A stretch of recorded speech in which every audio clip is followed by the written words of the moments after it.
بسم اللہ الرحمن الرحیم۔ السلام علیکم دوستو، امید کرتا ہوں آپ سب لوگ خیریت سے ہوں گے۔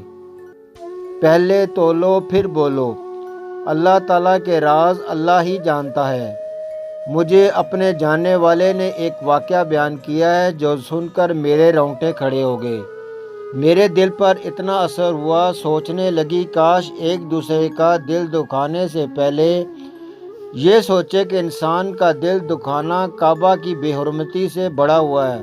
لیکن معاشرے کا اصول ہے کہ ہم کسی کے اندر کوئی عیب دکھاتے ہیں تو بجائے اپنے گریبان میں جھانکنے کے اس کے عیبوں کو لوگوں کے سامنے لاتے ہیں۔ یہ ذرا بھی احساس نہیں ہوتا کہ اگر ہم اس کشتی کے مسافر ہوتے تو کیا بیتتی۔ واقعہ کچھ اس طرح ہے کہ دو عورتیں آپس میں بہنیں تھیں، بڑے پیار اور محبت سے رہتی تھیں۔ جب ان کے والدین نے ان کی شادی کروائی وہ اپنے گھروں کو چلی گئیں۔ اللہ تعالیٰ نے ان دونوں کو اولاد کی نعمت سے نوازا۔ آخر وہ وقت آ گیا کہ ان کی اولاد بڑی ہوئی تو ایک بہن نے دوسری بہن سے اس کی بیٹی کا رشتہ مانگا۔ بہن نے محبت کی بنا پر بلا تکلف اس کی بات کو قبول کر لیا، جس کے نتیجے میں ان کی اولاد کی منگنی ہوئی۔ چونکہ جس لڑکی کی منگنی کی وہ اینک لگاتی تھی، کچھ عرصے کے بعد ان دونوں بہنوں کے درمیان کچھ اختلافات ہو گئے۔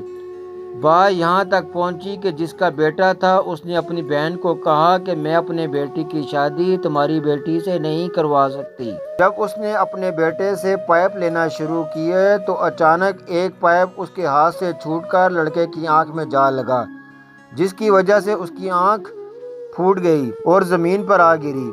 آپ خود اندازہ کریں کہ اس کی ماں کے دل پر کیا قیامت آئی ہوگی۔ اس کا دل کیسے دکھ گیا ہوگا، اس کا دل کیسے دکھ کی وجہ سے چھلنی ہوا ہوگا۔ اولاد تو اولاد، لیکن چھوٹی اولاد سے تو سب سے زیادہ محبت ہوتی ہے۔ اس قیامت صغریٰ کی وجہ صرف اس کی الفاظ تھے کہ میں اپنے صحیح سالم بیٹے کی شادی اندھی لڑکی سے کیسے کروا سکتی ہوں۔